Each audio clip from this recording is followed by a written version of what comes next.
Kisah seorang syekh yang mati su'ul khatimah. Dikisahkan, hiduplah seorang ahli ibadah bernama Syekh Berseso pada suatu masa. Beliau memiliki suatu keistimewaan yang tidak dimiliki oleh kebanyakan orang. Ia adalah sosok alim ulama yang tekun beribadah di suatu tempat selama 70 tahun lamanya. Setiap usai menjalani ibadah, Syekh Berseso tidak keluar dari tempat peribadatannya selama 10 hari. Melihat sangat khusyuknya ibadah yang dijalankan oleh Syekh Berseso, para setan pun berlomba-lomba mencoba untuk merayunya agar melakukan maksiat kepada Allah Subhanahu wa taala. Alhasil, ditunjuklah setan putih yang telah menyanggupi untuk menggoda Syekh Berseso tersebut. Tak lama berselang, setan putih tersebut menjelma dengan pakaian serba putih layaknya seorang ahli ibadah seperti Syekh Berseso. Setan itu pun mendatangi kediaman tempat ibadah Syekh Berseso selesai ia menjalankan kegiatan ibadah seperti biasanya. Setan pun mencoba memanggil Syekh Berseso, tetapi tidak dihiraukan sedikit pun olehnya. Sebaliknya, Syekh Berseso langsung melanjutkan ibadahnya seperti biasa. Tak kehabisan akal, setan putih pun mengikuti ibadah tempat di kediaman Syekh Berseso beribadah. Ia mengikuti ibadah layaknya Syekh Berseso dari pagi sampai malam. Melihat terdapat seseorang yang kuat beribadah seperti dirinya, mendorong Syekh Berseso untuk menanyakan identitas orang tersebut. "Wahai fulan, apakah engkau kemarin memanggilku? Lalu apakah ada sebuah kebutuhan yang menyangkut dengan diriku?"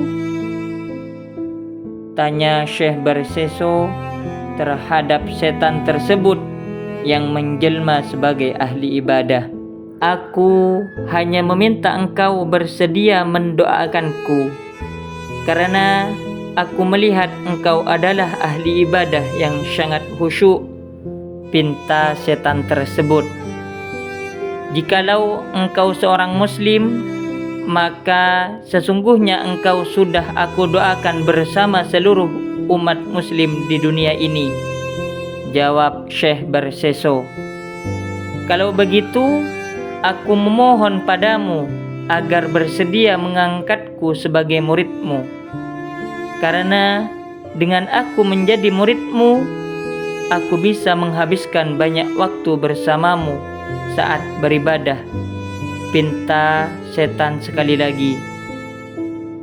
Syekh Berseso pun menyetujui permintaan setan itu tanpa sedikit pun curiga. Selang beberapa waktu kemudian, Syekh Berseso melanjutkan ibadahnya dan setan pun turut serta melakukan ibadah layaknya Syekh Berseso. Setelah keduanya menjalankan ibadah, mereka keluar sejenak dari tempat peribadatan dan melakukan perbincangan ringan.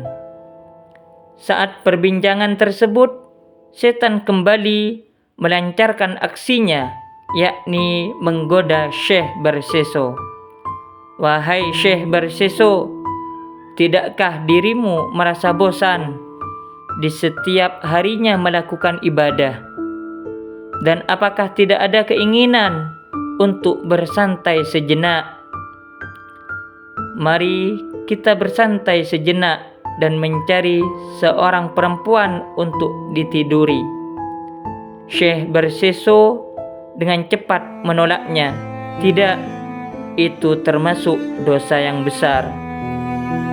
Kemudian setan mengajak Syekh Berseso untuk merampok dan membunuh penjaga warung.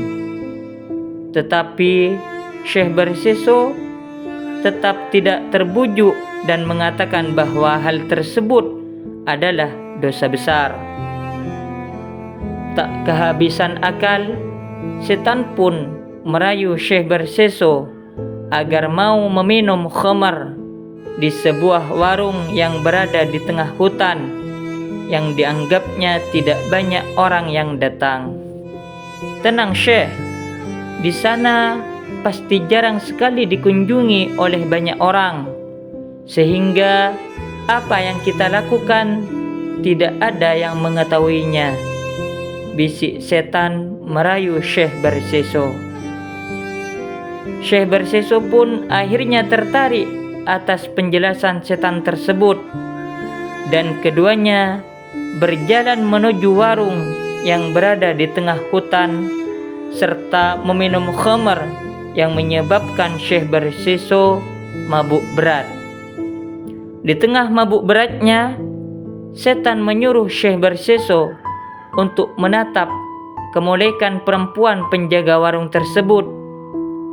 Karena berada di bawah pengaruh khamar, hasrat birahinya Syekh Berseso pun bangkit hingga akhirnya memperkosa perempuan tersebut. Namun nasib sial menimpa Syekh Berseso. Seusai memperkosa perempuan tersebut, sang suami pun mengetahui apa yang dilakukan oleh Syekh Berseso terhadap istrinya. Kemudian setan menyuruh Syekh Berseso untuk membunuh suami dari perempuan tersebut. Berada di bawah pengaruh khamar yang sangat kuat menjadikan Syekh Berseso kehilangan akal sehatnya, hingga akhirnya ia membunuh pasangan suami istri tersebut. Kegaduhan atas pembunuhan tersebut tidak lama kemudian didengar oleh salah seorang warga yang hendak mencari kayu bakar di tengah hutan. Hingga akhirnya warga tersebut memanggil beberapa warga yang kebetulan sedang beraktivitas di tengah hutan. Beberapa warga tersebut menyeret Syekh Berseso ke tengah-tengah pemukiman warga dengan menyalip menggunakan kayu. Saat berada dalam keputusan tersebut, setan mendatangi Syekh Berseso dan menjelaskan siapa dirinya. Dalam kondisi yang sangat tidak menguntungkan tersebut, setan menawarkan pertolongan kepada Syekh Berseso dengan menyertakan sebuah syarat. Syarat tersebut adalah Syekh Berseso harus menyembah dirinya. Bagaimana caranya aku dapat menyembah dirimu bila kondisimu saat ini tangan dan kakiku terikat? Ungkap Syekh Berseso. Cukuplah, kedipkan kedua matamu dan anggukkan kepalamu sebagai isyarat kau menyembahku, kata setan. Sesaat usai mengedipkan mata dan menganggukkan kepalanya, Allah pun mencabut nyawa Syekh Berseso. Hingga akhirnya seorang alim ulama, ahli ibadah yang sangat masyhur dan memiliki banyak murid tersebut harus meninggalkan dunia ini dalam kondisi su'ul khatimah. Na'udzubillahi min dzalik. Itulah cerita Syekh Berseso yang meninggal dunia dalam keadaan su'ul khatimah.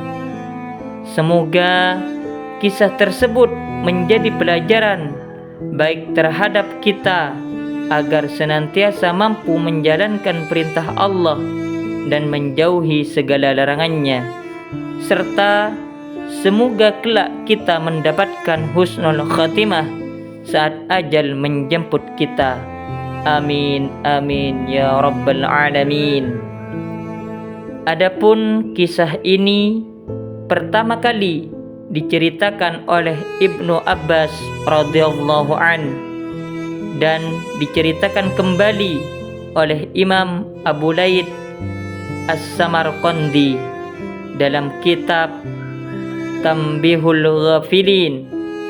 Selain itu, kisah ini juga dinukil dari perkataan Utsman bin Affan radhiyallahu an.